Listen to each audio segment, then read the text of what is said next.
Mabuting balita, Marcos 9:30-37. Ang mabuting balita ng Panginoon ayon kay San Marcos. Noong panahong iyon, si Jesus at ang kanyang mga alagad ay nagdaan sa Galilea. Ayaw ni Jesus na malaman ito ng mga tao, sapagkat tinuturoan niya ang kanyang mga alagad. Sinabi niya, ang anak ng tao ay ipagkakanulo at papatayin, ngunit muling mabubuhay sa ikatlong araw. Hindi nila naunawaan ang sinabi niya, ngunit natatakot naman silang magtanong sa kanya. At dumating sila sa Capernaum.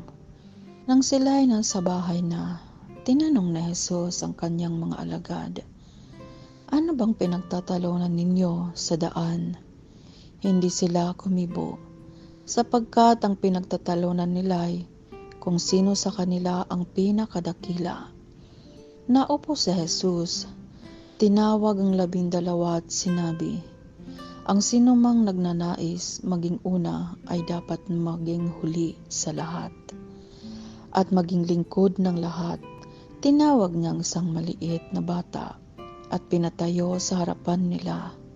Pagkatapos, kinalong niya ito at sinabi, ang sinumang tumanggap sa isang maliit na batang tulad nitong alang-alang sa akin ay tumatanggap sa akin.